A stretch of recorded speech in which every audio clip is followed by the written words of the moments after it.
did that, and from January to May, I think it was discussed back and forth between the trustees there, and really nothing kind of ever came about from that proposal.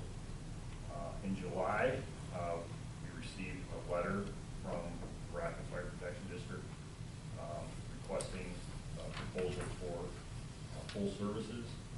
And what was different this time is Lake Forest Fire Department also received the same letter to request a proposal for services. We came to you in August at the Fire and Police Committee meeting to ask permission to go ahead and proceed with the request for a proposal. We had reached out to Lake Forest and had some preliminary thoughts on partnering on this, and we were given approval to go ahead and draft a proposal. So over the last couple months, that's what we have been doing, and we have a pretty much, I'll call it still in draft phase proposal, but we're here at the Fire and Police Committee looking for permission to advance this to the board to see if we can get this in front of Rockland sometime in the near future, and to just keep in mind that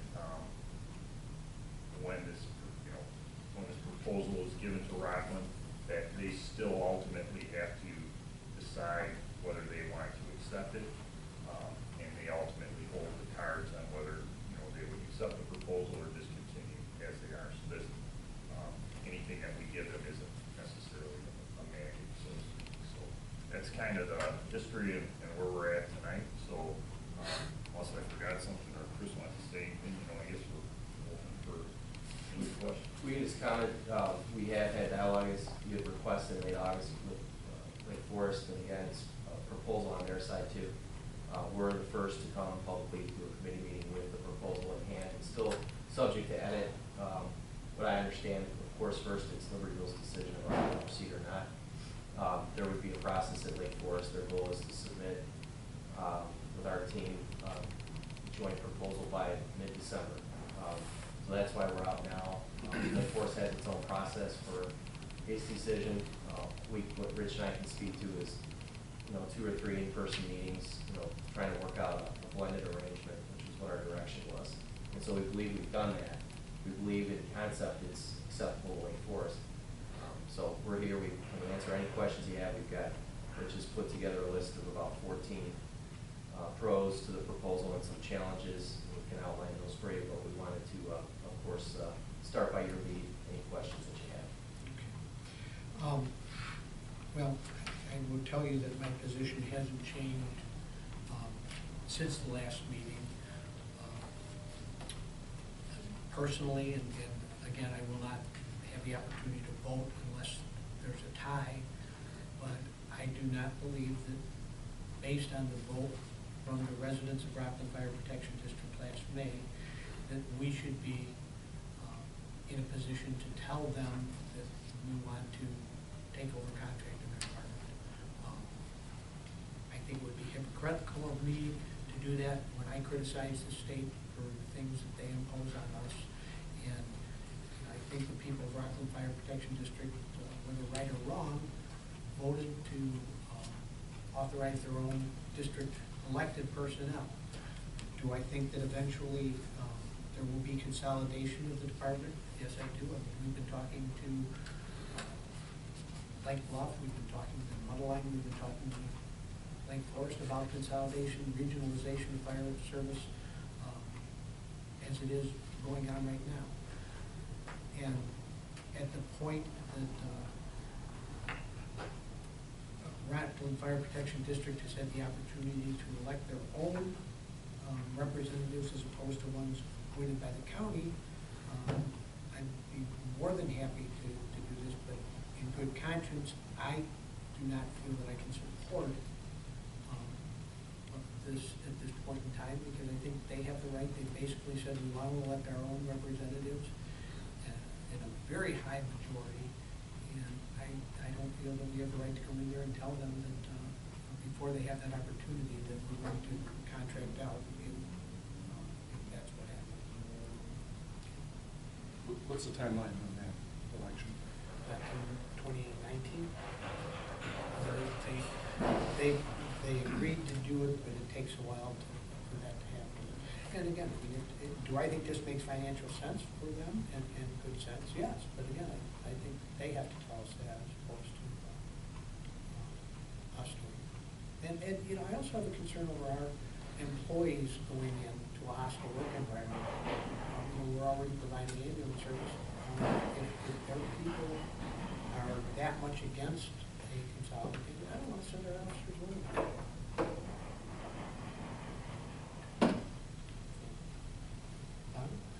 I personally think that since the letter was pretty detailed about the request on July 20th, that to address your concerns as well as the other things that are going on in the area, I think we just have to be very informative about how we respond to the request. To leave the request open, I don't think that's appropriate. I think that what the committee was instructing Rich to do and our staff and others to do in terms of due diligence, it was to respond to a request that came from them to us.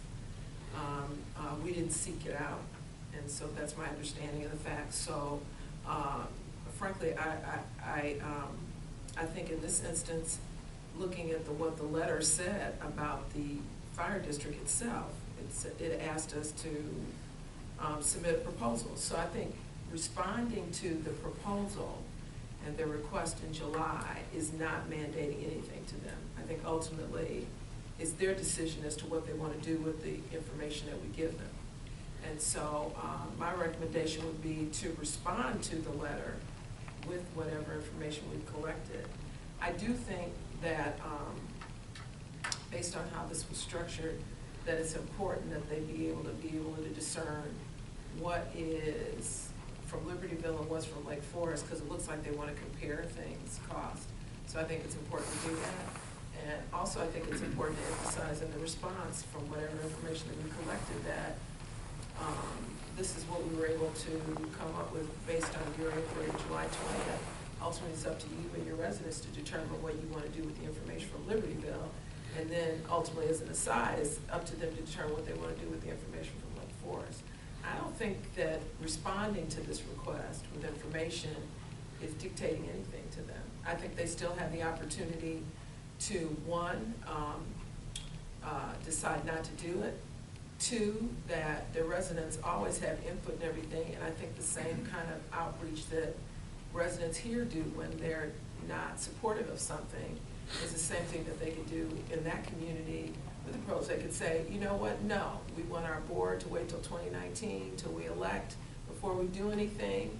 We're happy to have the information and be armed with the information should we decide as a community to move forward. But I don't think that prohibits us from giving them information that we have since they requested it. So that would be my recommendation. That's kind of like that's responsive to their request, and at the same time make it clear to the people who have concerns in that community that it's up to them as to what they want to do with the information. And the problem I have with this, I mean no disrespect to the appointed members of the district, but the whole point of the election was that the members of the citizens of Rockland Protection District seem to be in disagreement with the action that these appointed members appointed by the Lake County Board are taking. I don't think that's up to us to decide on. I think that's, I don't think we need to get into their politics.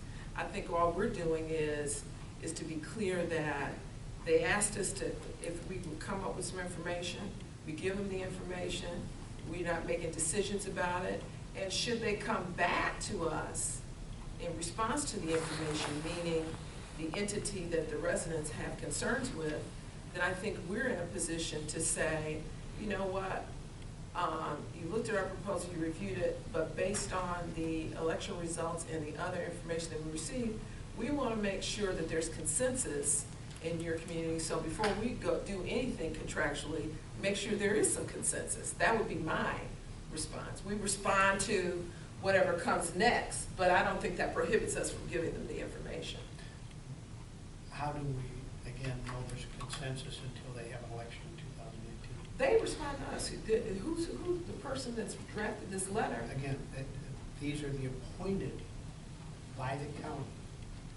And again, Aaron Muller, and again, you know, I respect his decision to try and eliminate tax-paying groups, but he appointed people with the idea that they would eliminate this taxing district. I mean, that was basically what it was for. I see. And so that's why, again, if these, again, were elected representatives, I'd have no problem with it, because again, they'd be just as we represent our people.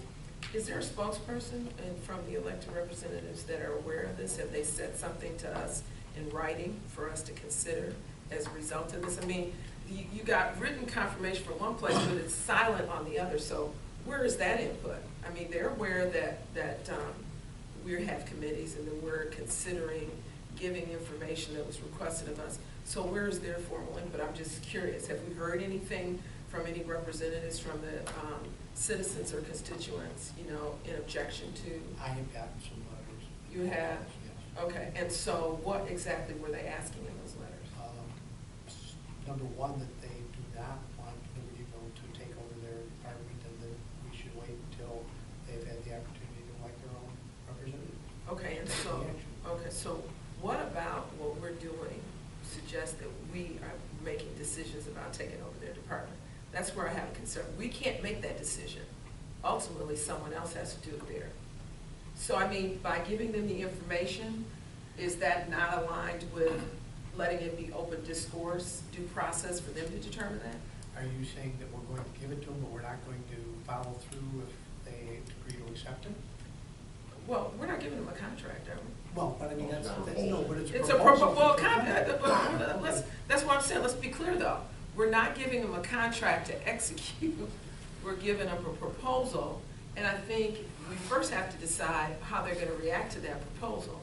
And I'm suggesting that if they react to the proposal, saying, okay, now we want you to take over X, Y, Z, I think that's the appropriate time to say, you know what, we've received information. I didn't know that, but I'm glad, you know, I knew you got oral. I didn't know you'd also got things in writing.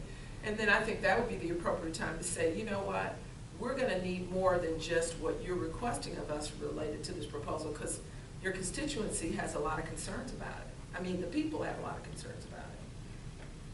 I think to ignore the request, it would not be appropriate. I think we should give them the proposal. I'm saying that we're not ignoring the request. We're telling them that, again, at this point in time, we don't feel it's appropriate to in fact. But 2019 is a long time. That's 2 years from now. Yeah. Okay. And what does that do in terms of our relationship with them right now? We would continue operating as we do now. We're contracted for the ambulance. We already provide ambulance service to them. So that's under contract? Yeah. Okay. And Might I make one comment? The agreement is a 5-year agreement that we approved in spring. They had a 1-year reopener in May of 2018. So this May, there's an opt-out clause? That's right. Okay, that's what I wanted to know. It's an opt-out clause. Opt-out clause is strategic, that's why it's there. You know, that's why it's there. So, I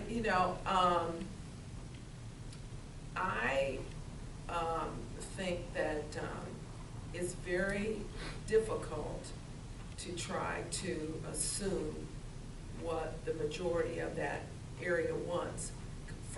We know that some people have been vocal to us and said, we don't want you to take over. Well, I think that responding to this proposal is a far cry from taking over. But the whole purpose of them voting for their own district representatives was because they knew this was forthcoming to try and dissolve the district. And 80% of them said, no, we want. Who's they, 80%? 80% of the voters, that's. It was on a ballot? Yes. Okay. Yeah. So, I mean, 80% of the voters said, you know, we want to elect our own people, and it was because of what had been going on about the attempts to dissolve the district. Mayor, can I just, no disrespect, I just clarify, because I did bring some numbers with me, but you're correct that 80% of the people that day that voted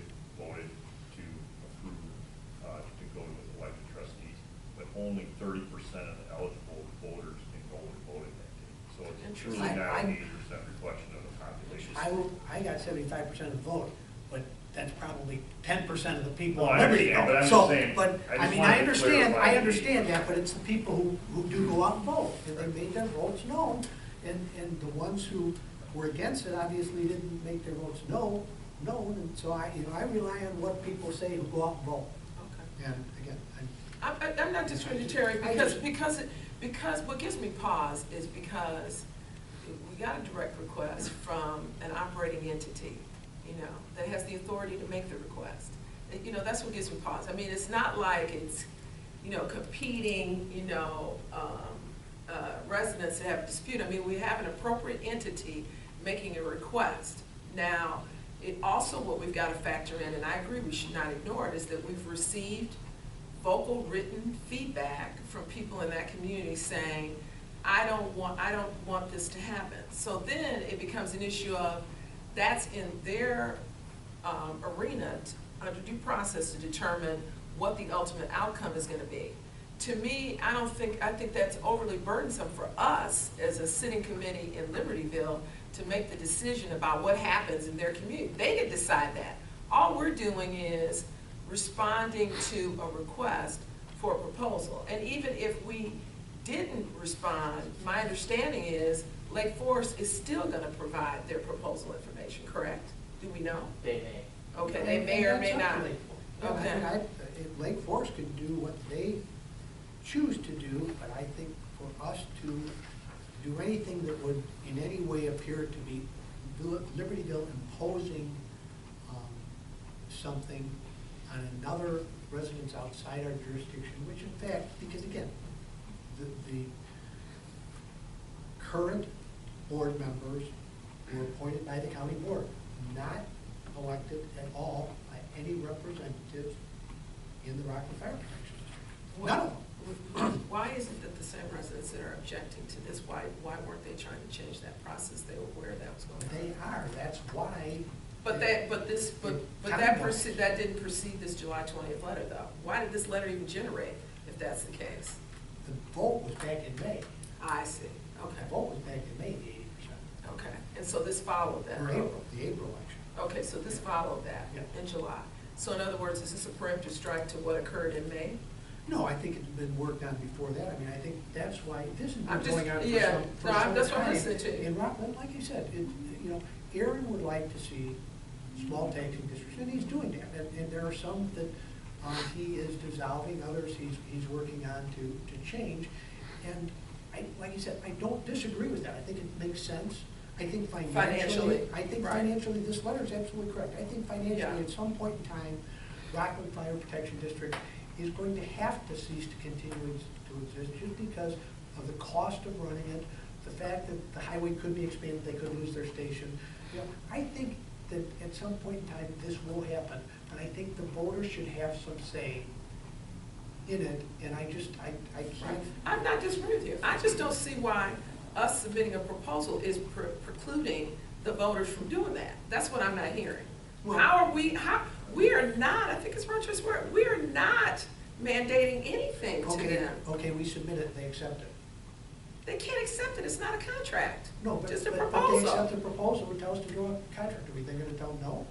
After we submitted the proposal? We just say that was a proposal, and no, we're not in the position to go through a contract until we determine what your citizenry wants to do. And if that's 2019, then that's 2019. We could, because that to me is how the process should work. I just think that's the appropriate way for the process to work. But I'm only, one person. I'm not disagreeing in principle with what you're saying, Terry. I do agree with you that the residents ultimately should have the decision. I just was not understanding why us submitting a proposal that's not a contract is contradicts that or is not aligned with that. Again, to me, submitting a proposal is indicating we will move forward.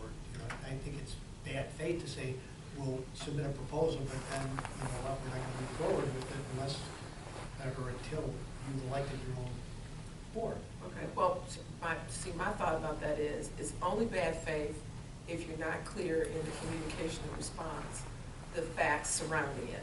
So I think in good faith, what you say is, please be aware that this proposal is being submitted in response to your request of July 20th. However, we've also been contacted by residents in your community after the May election, and they have concerns about this. And so before we can enter into any contractual agreements, you're going to have to address those concerns. That would be my proposal, but yours is similar. I mean, that's just my counter proposal. Yeah. Okay, let's let Yeah. our silent member chime in, because he's our professional public safety person. Well, probably with a few less words, I'm inclined to agree with Donna that we should submit the proposal. And I also agree with you that the situation is apparently unfortunate with an appointed board. The residents didn't have any say-so in who became on that board, and there may be some motivation from the county board to eliminate a fire district as the only way I can think of putting it. But still, the board and the president of the fire district have the legal authority to move with this. If you didn't contract with Libertyville or Lake Forest, they could pick another town.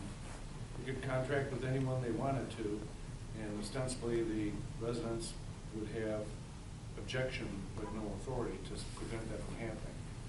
Because of what we've gone through so far and all the work that's been done to build a proposal, a joint proposal with Lake Forest, I feel that we should submit that regardless of the political concerns in the community. And I think the residents and that fire district board ought to thrash it out on their own without our involvement in that. Okay. Do you want to make a motion to forward it to the board? Could I just ask a question? Sure. Is the 2019 dates, is that set in stone? Or Yes, yeah. They couldn't. They can't move it on. No, it was, Is that because of the length of the appointed terms that the current board has? yeah, it all, I mean, that's by state law when they have to do it. It was not the main thing, and it couldn't be done before the April 2018 election. I do have one quick comment. One item of note in the proposal, and again, I emphasize this draft. We got some feedback earlier in the year when we worked with the Rockland board about some desire to have some of the paid on premises firefighters retained prospectively if a contract was awarded, and we've accommodated that in this proposal. So I just want to put that on the record. I understand. And by the way, I mean, I want to make sure everybody understands, I'm not insinuating that anyone has acted in bad faith, or I'm simply disagreeing. But we, and we don't disagree with you. No, I just know wanna we make don't sure totally that disagree with I you. won't speak tonight and Right. disagree with you. Right. I don't sleep And either. Rich has a point there. Just to maybe alleviate some of your concerns, and I know, I hear what you're saying, absolutely. I think when we gave the first proposal, that kind of upset the apple cart, so to speak. The residents were upset, and when I say residents, there were a lot of residents that were in favor of it. I was there were over 100 people at the Rockland Fire Station. We did a public meeting, made a presentation. There were residents that spoke in favor, and there were residents that spoke against. I think that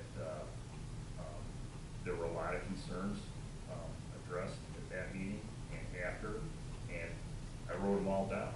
And this opportunity to work with Lake Forest has enabled us to come up with a proposal that I would have never envisioned us being able to do on our own. But together, as Libertyville and Lake Forest, we created a proposal that addresses every concern that was brought up by the residents.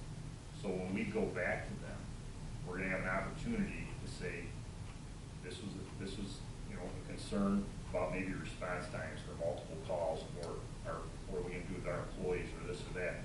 We've addressed all of those, and I think in a very professional way, and in a way that's gonna be that much better for the Rockland residents, and it won't impact us as much, because now we're gonna be taking on this area, if it happens, with Lake Forest. So I think the residents will certainly have an opportunity publicly to listen to the proposal, and they'll all have the opportunity to voice their acceptance of it or displeasure of it again. And to, you know, Trustee Carey's point, and Trustee Jackson, Bill, say yes or no, you know, after that debate, but they'll at least be able to have that debate. So this isn't, you know, necessarily a mandate that here it is, we're coming in.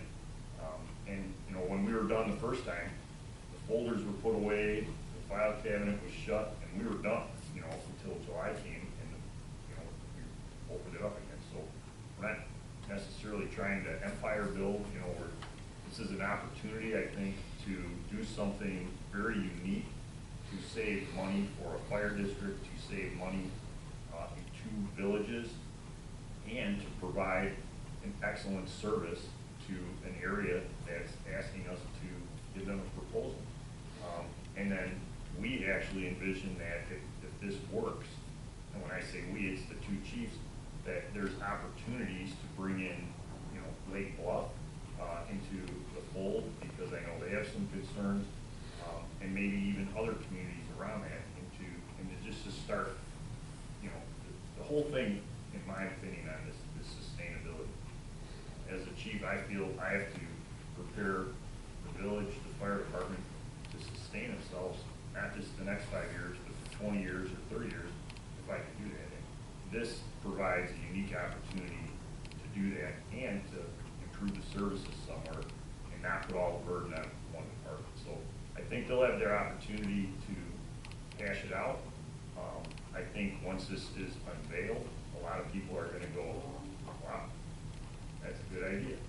And now maybe I'm partial to it because I was, you know, one of the people involved in working on it, and I don't want to sound arrogant in any way, shape, or form, but we worked hard to address every last concern. And I think that's gonna make a difference the second go around. I could be completely wrong, but, you know, I think the residents that had concerns, they should be relieved. Are you gonna convince the firemen that, you know, aren't gonna be in Knollwood anymore necessarily? Probably not. But again, like Chris mentioned, we've got an opportunity in this proposal to absorb some of those people. So I think it's a win-win all the way across the board. And a lot of work went into it. So we think it's a good proposal. And I'm just trying to alleviate some of your concerns that I think they'll have plenty of opportunity to hash it out amongst themselves again. And I would love to see a consensus over it, and it could very well happen. May not, but it could, you know, so you never know. But the way people have a chance to express their feelings is at the ballot box. And I agree with you 100% of what you said. If people didn't like the job I did, they could have voted me out last April. When you see a number that you saw in April saying, we want to have our own people, that's what I would consider, okay, they want their people. And yet again, I mean, in May 1st of 2019, if the elected officials of Rockland Fire Protection District say, we want to do this, I have no problem. But I have a problem with the fact that the people who are on there were appointed, again, with the idea that, you know, we want to eliminate districts. I mean, and so, you know, and again, I don't want to insinuate they would be acting in bad faith, but they were appointed with this goal. And so how can someone who's in Rockland Fire Protection District feel like they've been represented in that case? And again, it's philosophical, I understand, and I agree 100%. At some point it's gonna happen. I just feel like they have the right to vote on it before anything happens. And to points both of you made, you know, where we spent a lot of time on it already. Again, we're gonna spend more time on it now, so are we gonna just keep saying down the road, well, we gotta go ahead because we spent a lot of time on it, and give this proposal? I'm not willing, and again, I only get to vote if there's a tie. Or 3 people vote, there's only 5 people present. But at that point in time, if I do get to vote, it's gonna be no until May 1st of 2019. And then, hey, whatever that board wants, I'm fine with. And I appreciate, like I said, I think it's fine. But at this point, do we have public comment? Anybody want to speak on behalf of the public? I would like to. Okay. My name's Ed Whitehead. I live in Knollwood. Rich, I have to tell you, you sound like Bob Grum. Bob Grum walks around, who approached Rich first, stating only a handful of people really care. Well, that's Bob Grum's image. To your point of their appointment, Aaron Lawler very clearly stated when he announced Bob Grum's appointment that Bob Grum assured him he could make certain that Knollwood went away quickly. How does that involve the community? It doesn't. This has all been behind closed doors, meetings in dark rooms, everything. Okay, I'm going to interrupt you right there, because Yeah. I will tell you, any meetings that elected officials have are open in the Open Meetings Act. While there may be some discussion by the chiefs of that, every meeting that we have had as elected officials I'm not, is open. I'm I not just talking wanna about say you that. folks at all. Not at all, okay? Be very clear with that. This has nothing to do with I Libertyville. just want to make sure it's Yeah. not No, backdoor no, or closed door. got no heartburn with Libertyville whatsoever, okay? But Bob has an agenda. Dan Rogers has an agenda. Their agenda is to make it go away. They're currying favor. It's unfortunate, but it's the way it is.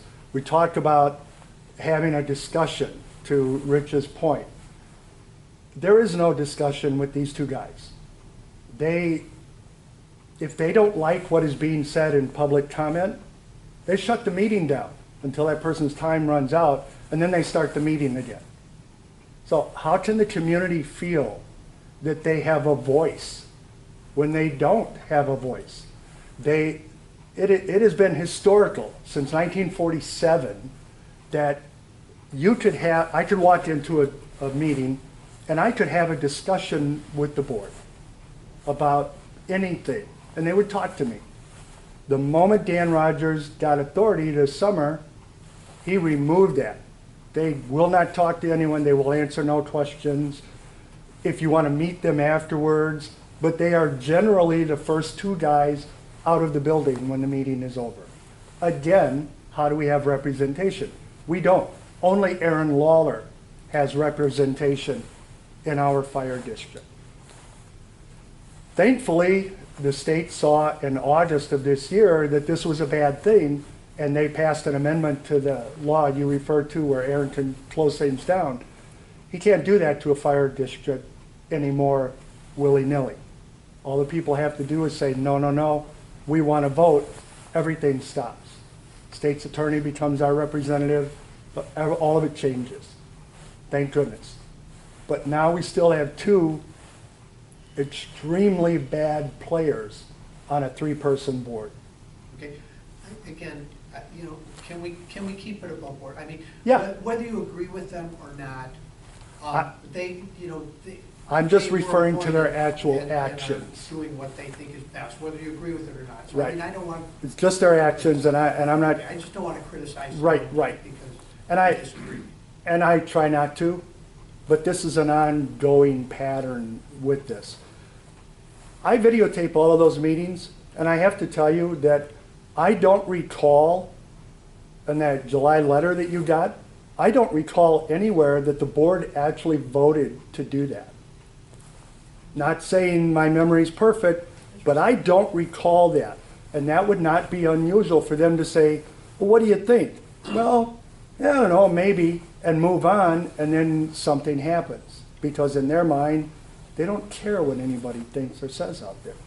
That's historical actions. And that's all I have to say. Asking for proposals is an informal process. I understand. A vote would be necessary, not that I'm a legal expert on that. Delivering a proposal is an informal But process as it's an well. action of the board. If there was a contract to be voted on, that would be formal. It's an action of the We don't board. have that at this point. I still don't think we should play into the political issues there at all. I think we should do what we were asked to do and directed the members sitting in the committee to develop for us. I agree with that, and I also think that it doesn't hurt based on your representations and everything here to, in the cover letter or communique that goes back with the proposal, to indicate that we've been made aware that there are some contentious issues, and that is a factor that we may have to weigh in, consider, should they choose to act on the proposal. And that makes it very clear that it's not gonna be a rubber stamp, you know. But I think that's the way to do it. I And think we do need to respond. And if I could just say, all we've ever asked of Libertyville, seriously, the people, is just slow it down, not ignore it, not go away, just slow it down, let us get true representation on that board. Because we all acknowledge, as Terry said, it's gonna have to happen at some point. But we would like To have a voice. to have a voice in process. that process and not have it be taken away by other people. Right, we get That's that. all we're We asking. get that, we really do. All right, can I have a motion to move this forward to the board? So moved. Second. All in favor? Aye. Opposed? Nay. Okay, Thank you. other items? None?